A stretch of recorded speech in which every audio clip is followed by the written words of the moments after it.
tidur dulu 10 menit aja gitu. Jadi kalian banyak sekali suara-suara yang menenangkan diri sendiri. Tapi coba kalau misalnya saya bilang, ayo selesaikan itu 1 jam lagi, saya tungguin.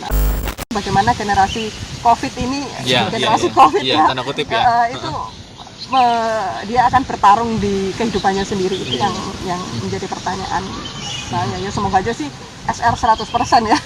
Amin. Terus kemudian yang kedua, saya orangnya fokus dengan tujuan. Jadi saya melihat udang itu masa depannya bagus. Kenapa saya dulu memilih jurusan perikanan? Peringatan, konten ini membutuhkan otak, memerlukan konsentrasi, lebih dalam, yuk.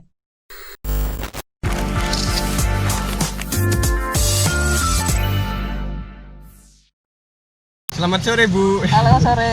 Gimana Bu kabarnya Bu? Alhamdulillah Pak. Alhamdulillah. Kalian gimana? Oh, Alhamdulillah. strong sekali alhamdulillah, kita juga Bahagia.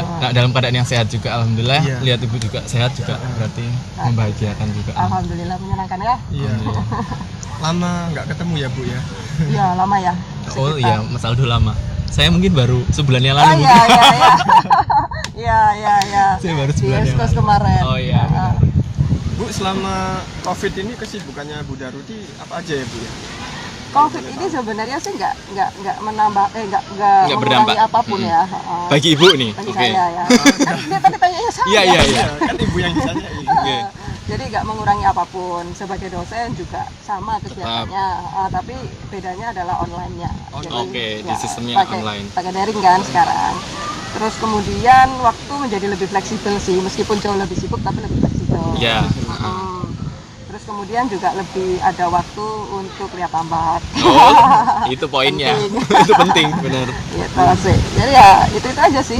Gimana sih Bu rasanya selama ini kan kalau ngajari bimbing mahasiswa kan secara langsung, kalau ada apa Iya, ada kesannya masalah bisa langsung dengan mulai, ada yang adaptasi kurang, baru ini. langsung ngomongi lah. Ini sekarang kan dibuat online Bu, kan pasti rasanya gimana gitu. Kalau sebagai dosen pasti produknya mahasiswa. Ya. Mahasiswa. Nah kalau sebagai pengusaha kan produknya adalah udang. Yap. Nah, sebagai setiap pekerjaan kan ingin menghasilkan produk yang sebaik mungkin. Benar. Gitu. Nah, sebagai dosen juga saya ingin menghasilkan lulusan atau mahasiswa sebaik mungkin seperti kalian berdua ini kan bimbingan Amin, saya nih. amin, amin. Kayak ilmu nih. Nah, jadi tantangannya bagaimana menyampaikan sesuatu hal yang terkait dengan skripsinya itu agar mahasiswa atau bimbingan saya itu mengerti dengan benar apa yang akan dia lakukan, apa Oke. yang Akan dia kerjakan. apa yang dia kerjakan, apa yang dia tulis. Yap. Iya. Jadi ya ada semacam kesulitan di situ ya. Komunikasi kalau tidak langsung face to face ini kan kita masih belum Beda, biasa. benar sekali, Nah, benar sekali. Kita masih belum biasa sehingga hambatannya bedanya di situ sih. Di anak mana Bu? Iya, Online menurut Ibu. atau secara langsung? Sebenarnya kalau namanya komunikasi kalian sendiri juga bisa merasakan ya kalau komunikasi itu kan lebih enak ketemu secara langsung. Langsung ya, Nah, mestinya ya. sampai saat ini ya. Iya. Tapi kita tidak tahu namanya new normal, kita harus siap dengan segala perubahan zaman. Adaptasi. Ya, adaptasi. Bagaimanapun juga mau online mau nggak online komunikasi harus bisa berjalan. Nah, Benar. itu. Kalau sampai saat ini detik ini kalau ditanyakan enak mana ya pasti enak komunikasi Enak secara langsung. langsung. Ha. Tapi mungkin bagi mahasiswanya enak online ya. Jadi Iya, kalau Bu. diomelin nggak kelihatan. Iya, bisa rebahan. Tapi andai zaman ini saya rasakan ketika kuliah, saya nggak ngomong enakan online, offline, enakan online. Justru saya lebih enak offline karena jauh lebih berdampak bagi saya, dan itu ternyata tidak hanya pendapat saya. Adik-adik pun juga banyak yang jadi bilang mengeluh juga enggak, tapi men-sharingkan bahwa ternyata kalau sering-sering online itu juga pada akhirnya juga akan jenuh, akan bosen karena akhirnya nggak ada waktu kumpul sama temen di kantin jam kosong kita bisa makan dulu gitu kan. Hal-hal yang seperti itu kan nggak mungkin kita. Tapi kan itu kan bukan Kita berarti lalui. karena online-nya sih Hud ya. Tapi karena Ya karena ada COVID mereka nggak bisa kumpul-kumpul Yes, gitu aja yes, sih. ya. Coba kalau misalnya kuliahnya online tapi nggak pakai COVID. Nah, Oke, ya benar. itu Ya, benar. yang misalnya kalau tentang komunikasi perkuliahan ya itu yang Iya. memang menjadi PR. Menjadi pertanyaan buat saya sih. Karena saya pada dasarnya misalnya saya menjadi mahasiswa, saya pasti Ya. ingin kuliah itu kan suatu kesempatan kita mencari sesuatu yang sifatnya tidak profesional, kita nggak dibayar orang Iya, benar kan sekali. gitu ya. Tapi pada Iya. saat kalian kan sudah mengerti sendiri cari uang itu bagaimana susahnya, profesional Iya, itu Bu. bagaimana Iya, kan Iya, gitu ya. Capek Bu. Nanti akan merasakan lebih enak kuliah meskipun ada resiko. Dosen marah kan ya biasa sih. Iya. Mana Iya. ada dosen nggak pernah marah? Saya rasa nggak ada. Nah itu pasti ada yang nggak enak hati lah pasti ada. Jadi ya ya itu tadi. Kalau saya zaman saya mahasiswa, saya pasti mumpung masih jadi mahasiswa, saya pasti ingin mencari sesuatu hal atau ilmu itu sebanyak-banyaknya supaya Sama. pada saat memulai menjadi manusia yang bertanggung jawab sebenarnya itu Sudah. sudah siap dengan Siap. segala bekal itu. Iya. Ilmunya ya didapat dari ilmu pengetahuannya. Tapi sekarang masalahnya kan kita nggak bisa ketemu langsung, Bu. Jadi kalau secara online kan otomatis pembentukan mental itu agak berkurang, Bu. Iya nggak sih? Iya. Menurut Ibu, ya. Ini sebenarnya menurut saya itu ini adalah challenge untuk setiap mahasiswa ya, karena biasanya itu dia budaya disuruh itu kita masih melekat. Coba misalnya kalian ya menyuruh diri sendiri 2 jam PR ini harus selesai. Iya. Terus 2 jam lagi tugasnya si ibu yang Ini. satunya harus selesai. Terus 3 jam lagi tugasnya prof itu harus selesai. Itu target yang Iya. yes, dengan sepenuh hati kalian menulis di di dinding Di gitu plan, kan. ya. Dari plan. Tapi rata-rata banyak orang yang tidak bisa menyelesaikan itu, menyuruh diri sendiri itu sulit. Pasti nanti sebentar lagi lah 5 menit lagi ngeliat drama Korea dulu, oke. sebentar lagi lihat TV dulu, Oke. sebentar lagi lah tidur dulu 10 menit aja gitu. Jadi kalian banyak sekali suara-suara yang menenangkan diri sendiri. Tapi coba kalau misalnya saya bilang, ayo selesaikan itu 1 jam lagi, saya tungguin. Pasti kalian iyalah. berkitab kan langsung mengerjakan sesuatu hal itu dengan sepenuh hati dan selesai gitu. Iya. Nah, itu memang challenge-nya untuk mental memang lebih berat, tapi tergantung pada diri sendiri. Jadi faktor lingkungan masih agak sulit untuk terpengaruhi ya. Itu sih yang saya agak melihatnya itu bagaimana generasi COVID ini, generasi COVID ya, tanda kutip ya. itu dia akan bertarung di kehidupannya sendiri. Itu yang menjadi pertanyaan saya. Ya semoga aja sih SR 100% ya. Amin. Survival rate-nya 100% ya. Nah sekarang saya sama Utama ini pengen lebih fokus membahas Bu Daruti. Nah, Bu Daruti ini kan seorang dosen ya di Fakultas Perikanan dan Kelautan Universitas Erlangga. Nah di sisi lain Bu Daruti juga menggeluti bisnis di bidang tambak udang ya. Tambak.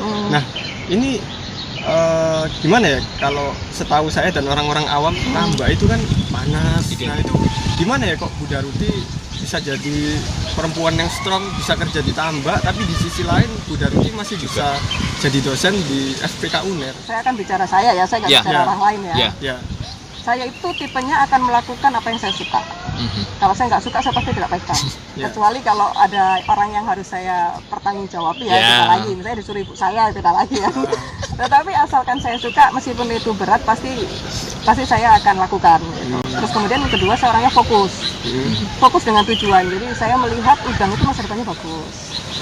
Kenapa saya dulu memilih jurusan perikanan? Saya SMA lulus kuliah itu sudah menentukan untuk masuk di jurusan budidaya perairan. Ya, dulu namanya masih budidaya perairan. Dulu budidaya perairan namanya. Jadi waktu itu saya ingat ya, internet kan zaman saya belum seperti sekarang kan, ya. jadi kita handphone gitu Ya, kan. Saya ya. handphone dulu juga nggak punya lulus SMA itu. Saya suka lihat berita, memang dari kecil ibu saya selalu membiasakan saya untuk melihat berita. Dan pada saat itu, waktu itu Kementerian Kelautan Perikanan baru terbentuk waktu itu. Ya, berarti tahunnya Pak Prof. Pak Dauri, ya, kalau Pak nggak Dauri. salah. Iya. Gitu.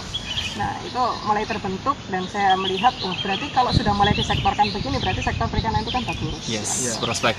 Dan kemudian saya menyadari diri sendiri bahwa saya itu bukan tipe anak yang jenius dalam artian pinter banget gitu, enggak. Nah, jadi saya pasti akan terjun ke dalam suatu bidang yang dimana orang lain itu tidak banyak yang terjun di situ. Jadi saingannya sedikit. ya, tanda kutip. pikiran, Bu, ya. Ya, saya orang mengenali diri saya sendiri, itu yang pertama ya. Saya kenal dengan diri saya tahu saya bisa apa dan saya tahu saya tidak bisa apa. Ya, Jadi saya nggak poin. mungkin menyentuh pekerjaan yang sifatnya administrasi, itu nggak mungkin. Rusak nanti, itu nggak mungkin. Jadi saya memilih di bidang budidaya perairan waktu itu salah satu faktornya karena itu. Kemudian tadi pertanyaan apa, tambak ya? Ya. Tambak itu saya melihat potensinya itu besar. Itu tadi karena berbekal dari saya suka lihat berita. Apapun itu pasti saya baca, saya lihat. Kalau misalnya malas baca, saya pasti lihat berita. Dulu ada yang namanya Dunia Dalam Berita Ya, benar TVRI sekali. loh. Ya, TVRI. Ya. Nah itu kan sering zaman Pak Harto ya. Iya. Nah itu kan sering menampilkan pertanian. Karena memang fokusnya kan swasembada, pangan. Waktu itu masih agraris, kemudian sektor kelautan. Indonesia itu sebagian besar adalah kelautan. 2/3-nya, ya dulu kan doktrinnya itu. Ya, dan saya yakin bahwa ini masa depan. Yes. Nah, gitu. Sehingga saya pasti akan terjun pada suatu hal yang emasnya itu banyak tapi orang tidak banyak Tidak. berkecimpung di situ. Ya, potensial lah. Potensial ya. Terus kemudian tambak udang. Oke, tambak udang itu saya lulus kuliah sih, saya lulus kuliah itu baru mempunyai keinginan untuk ada bisnis di bidang tambak udang memang ya, tapi itu memang mendapatkan restu orang tua sulit. Oh iya. sulit Karena- banget memang. Bapak ibu saya guru. Backgroundnya. Pasti backgroundnya kan Pengennya di ruang jadi dosen ya, tertutup. Bu, ya? Di ruang tertutup, backgroundnya kan pasti itu melihat Apalagi tambak anaknya ini juga iya, cewek satu-satunya Enggak sih, gitu. saya Oh kakak enggak. saya cewek. Oh iya. Sok tahu. Nah, itu dulu pertama kali kerja di tambak udang itu di Banyuwangi dulu, kalau misalnya Oh, kalian iya. tahu yang namanya Pak Pitoyo Pak itu Pitoyo. ya. Itu Saya mentor. kan di situ. Bener, Oh ya. iya itu. Ya tempat penelitian itu saya di situ 3 tahun. 3 tahun, Tuh, Bu, ya. Di tempat yang seperti itu saya tahan 3 tahun. Kok bisa ya? Itu dia, karena fokus sama tujuan. Jadi saya tidak akan membiarkan pikiran-pikiran yang mengganggu tujuan saya. Wah, dulu ibu saya pernah mengatakan, kalau panggil saya kan Dedek ya. Iya.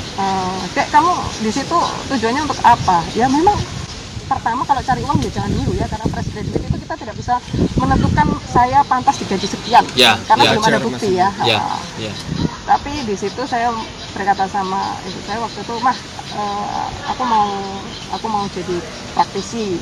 Karena apa? Karena kalau misalnya jadi dosen itu pikiran saya ya waktu itu, kalau jadi dosen itu kan saya hanya banyak membaca, tetapi untuk prakteknya saya tidak banyak. Tapi ternyata kan dosen-dosen sendiri juga banyak yang jadi praktisi juga Ya, kan benar. di perikanan itu.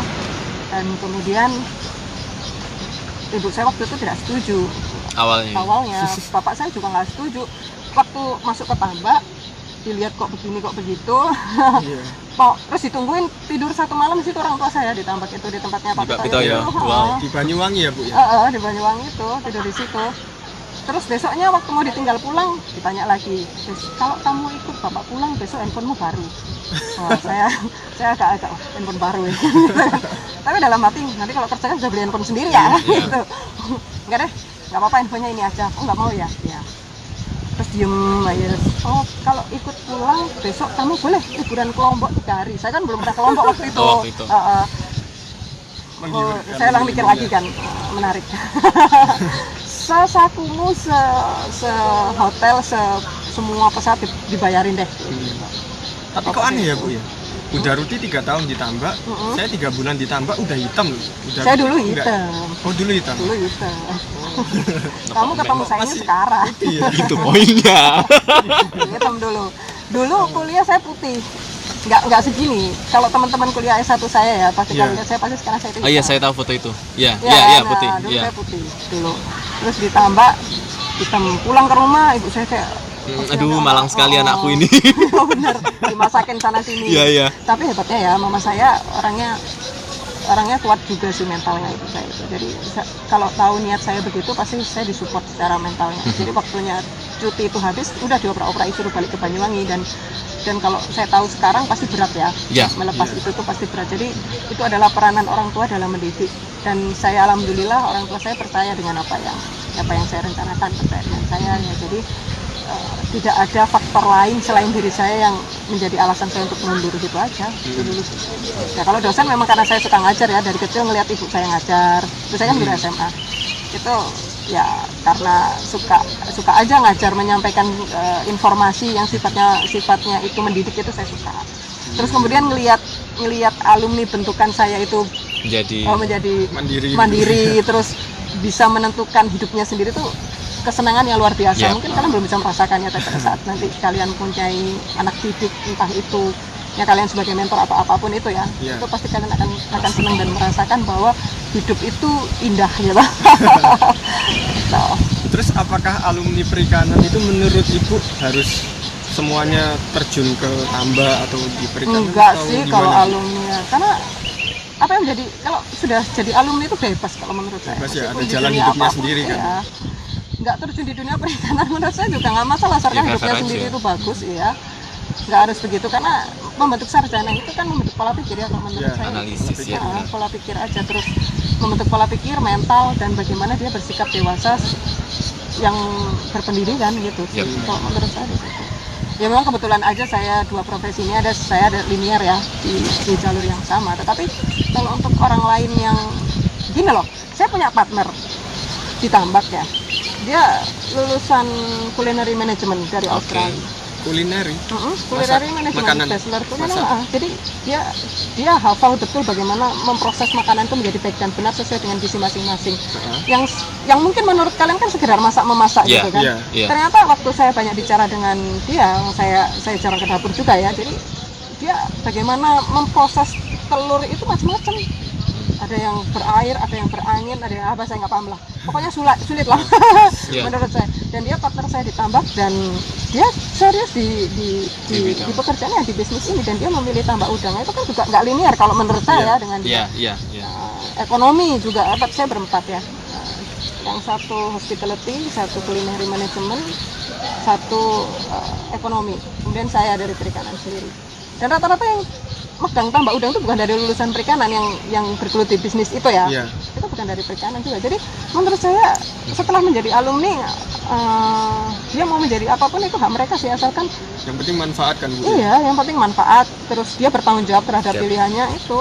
Dan ada dasarnya kenapa dia milih ini, kenapa dia milih itu. Jangan nggak cuma ikut-ikutan dan nggak cuma. Saya malah nggak begitu suka kalau misalnya ada orang saya mau kerja di A. Kenapa? Karena teman saya di A juga. Itu wah ini ngalamat gagal ini.